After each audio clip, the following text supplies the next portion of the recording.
আসসালামু আলাইকুম। এই ভিডিওটা অত্যন্ত গুরুত্বপূর্ণ। প্রত্যেকটা মানুষ যারা ইরানকে সাপোর্ট করেন, ভালোবাসেন বা মনে করেন যে ইরানের বিরুদ্ধে আপনার আমার করণীয় হিসেবে সামান্যতম একটু সুযোগ আছে, সেটা হচ্ছে ভিডিওটা সর্বোচ্চ শেয়ার করবেন। আর পাশাপাশি কমেন্টে আপনি যেই ভাষায় ভালো পারদর্শী, হতে পারে সেটা আরবি, হতে পারে সেটা বাংলা, উর্দু, ফার্সি, ইংরেজি, যে ভাষায় আছে, ইরানের বিরুদ্ধে এই যে জাতিসংঘ গোপনে পারমাণবিক হামলার প্রস্তুতি নিচ্ছে, এই যে একটা স্পর্শকাতর তথ্য সামনে এলো, এটা নিয়ে প্রত্যেকেই প্রত্যেকের জায়গা থেকে প্রটেস্ট করবেন। প্রটেস্টের জন্য প্রথমে ভিডিওটা শেয়ার করবেন, শেয়ারের সাথে একটু ক্যাপশন লিখে দিবেন যে উই ওয়ান্ট জাস্টিস বা সামহাউ, আপনি যে ভাষাতে পারদর্শী। আমরা যখন নিউজটি করছি তখন আন্তর্জাতিক গণমাধ্যম Reuters, Deutsche Welle, new York Times বা আরও যে গণমাধ্যমগুলো আছে, পিবি বা এপি যারা আছে, তারা একটা স্পর্শকাতর তথ্য ফাঁস করছে। এই তথ্য যিনি ফাঁস করে দিয়েছেন উনি হচ্ছেন জাতিসংঘে প্যাট্রিয়টিক ভিশন অর্গানাইজেশনের স্থায়ী প্রতিনিধি মোহাম্মদ সাফা। যেহেতু মোহাম্মদ সাফা তিনি একজন মুসলিম, প্রায় 12 বছর তিনি কূটনৈতিক দায়িত্ব পালন করছিলেন, কিন্তু জাতিসংঘ আসলে যা দেখায় আর ভেতরে ভেতরে জাতিসংঘের যে চরিত্র সেটাকে তিনি প্রকাশ করে দিয়েছেন। তার এই প্রকাশ করার কারণে তার পরিবারকে তাকে মৃত্যুর হুমকি দেওয়া হচ্ছে এবং তিনি তার এই যে ক্যারিয়ার সেটাকেও শেষ করে দিয়েছেন। এই তথ্য ফাঁসের পর তার কপালে কি আছে জানি না। সামাজিক মাধ্যম এক্সে প্রকাশ্যে পদত্যাগও তিনি করেছেন। এরপর তিনি বলছেন যে জাতিসংঘ ইরানের বিরুদ্ধে পারমাণবিক অস্ত্র ব্যবহারের সম্ভাব্য পরিস্থিতির জন্য প্রস্তুতি নিচ্ছে। সাফা লিখেছেন, আমি মনে করি না মানুষ পরিস্থিতির গুরুত্ব বুঝতে পারছে, কারণ জাতিসংঘ তলে তলে এক ভয়ঙ্কর পরিকল্পনা নিয়ে সামনের দিকে এগোচ্ছে।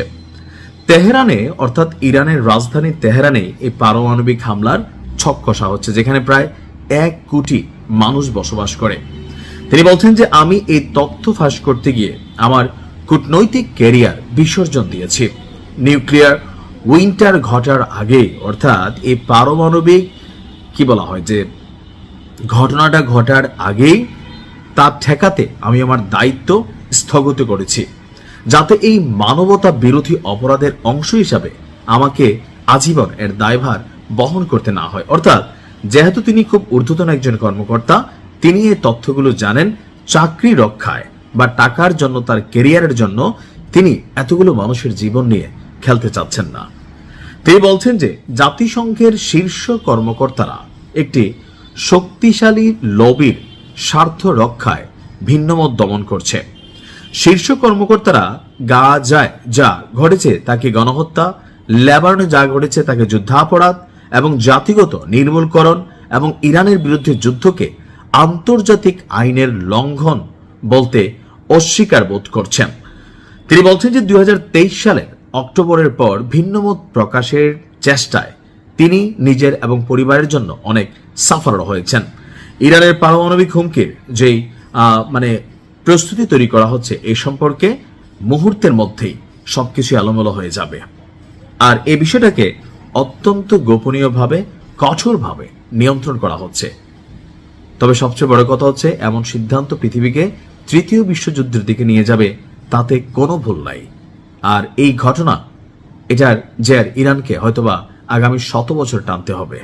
ট্রাম্প বলতেছিল যে ইরানকে প্রস্তর যুগ, অর্থাৎ প্রাগৈতিহাসিক যে আমরা যুগকে বলি, ইতিহাস যেখান থেকে লিপিবদ্ধ করা হয়েছে তাকে আমরা গণনা করতে পারি। বা এই যে যেমন ইংরেজি সাল, লাইক আমরা এখন 2026-এ, আজকের দিনে আমি নিউজটি করছি হয়তো এপ্রিলের 4 বা 5 তারিখে, এটা হচ্ছে খ্রিস্টীয় শতাব্দী, অর্থাৎ যীশু খ্রিস্টের জন্মের পর থেকে এই সালটা গণনা করা হয়।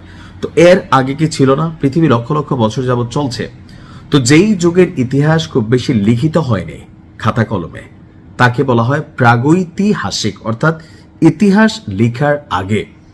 আপনি একটা হলিউডের ছবি আছে 10,000 BC, আপনি এই ছবিটা দেখবেন তাহলে বুঝবেন যে ওই যুগটা কেমন ছিল। তো ট্রাম্প বলছিল যে ইরানকে প্রস্তর যুগে আবারও ফিরিয়ে নেওয়া হবে।